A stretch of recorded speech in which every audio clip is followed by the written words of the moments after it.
Good evening and welcome back to Prime of Midlife. I wanted to talk tonight just about a couple of things I've noticed that have made me think, what am I looking at doing over the next few months? Because Thursday this week, interest rates went up in the UK. International Monetary Fund said that the UK was going to have a dreadful year. Obviously our politicians said different. There's still grumblings going on about Dominic Raab being in cabinet. Boris Johnson is putting himself all over the place to try and, shiny up his reputation. And then on Friday it all went silent. I mean, literally went silent. There was very, very little political news. And I watched the news and, went through the websites and everything. There was like nothing coming out of Number 10 at all on the Friday. Now, I find that quite concerning considering the interest rates had just gone up. The Chancellor's supposed to be doing a budget in March and there was nothing there saying, oh, it's going to be okay. Somebody seemingly had said, oh, it's not as bad as it's going to look, but that was it. Friday was just a complete dearth of politicians, which, considering the amount we've seen them in the news recently, I find that quite concerning. Not quite sure why, I'm just having a thing about it. There just was no politicians, and yet the day before they were everywhere. So yeah, that was me. So looking at that, as I say, your interest rate's going up. Cost of living is not going to come down very quickly. I mean, I know the bank is saying, oh well, that will help inflation coming down, and the government had put out yesterday after the bank raised the interest rates, like, we support this. Because they're using this to get inflation rates down. So obviously they're going to be quite happy with that. They're still looking to halve inflation rates in a year, was I think what Rishi Sunak said. Yeah, from 10% to 5%, it was at 2%. So that's still more than double what we were used to for a very long time.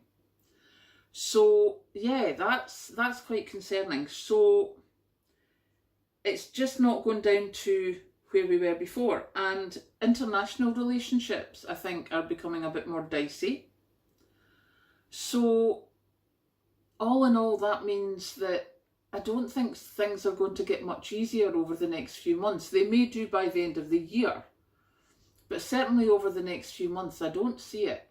And also remember that with the warmer weather we've been having, if reservoirs drops, we need to be careful for that.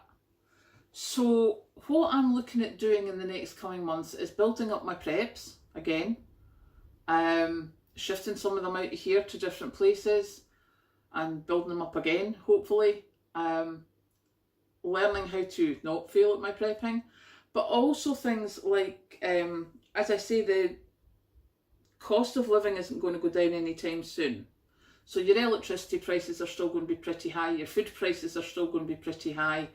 In the summer it's going to be really, really hot, so you want to make sure, I actually want to get a water butt for the downpipe coming down the side of my house, because water last year was a bit of a problem. So I'd rather, if they're going to restrict water, I'd rather have a water butt because I want to grow my own veg. Electricity prices are going to be up, it's going to be roasting hot, so why would I be cooking meals if I can grow like lettuce and tomatoes and carrots, and anything that I can grow would be a benefit. So, and I'm going to have to water those plants. And, fingers crossed it shouldn't be too bad up here in Scotland, but I know down south, you've got the droughts and they put in hosepipe bans and everything like that. So maybe need to start looking at how we can get round that before everybody else does. Because it's, if I'm thinking that way, it's not going to be long before other people are thinking that way, and these things might go off the shelves very, very quickly. So you want to make sure that you're looking at what's coming up in the next few months.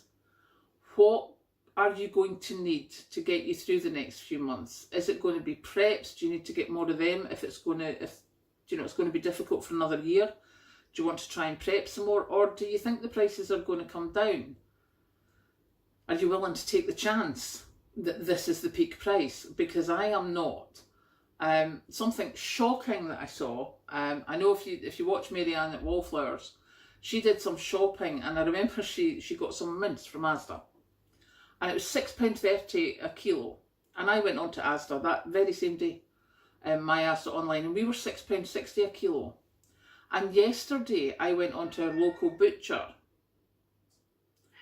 I hear you, the local butcher. He was £11.30 a kilo for steak mince. Same fat content as the Asda one. Now I'm presuming it's better quality beef, but is it £5 a kilo better quality? I can't afford to find out. So for many people, especially if you're in rural areas and such, you possibly need to be prepping now. So yeah, but I'm quite disturbed by the fact that all this news came out on Thursday. All these things that are going to affect us in our day-to-day lives. And the government went AWOL on Friday. So there you go. That's my thoughts for this evening. As you can hear, the cat has now wakened up because she can hear me talking, so she now wants out. So I will go and let the cat out. I'll catch you later. I hear you, baby. I'm here.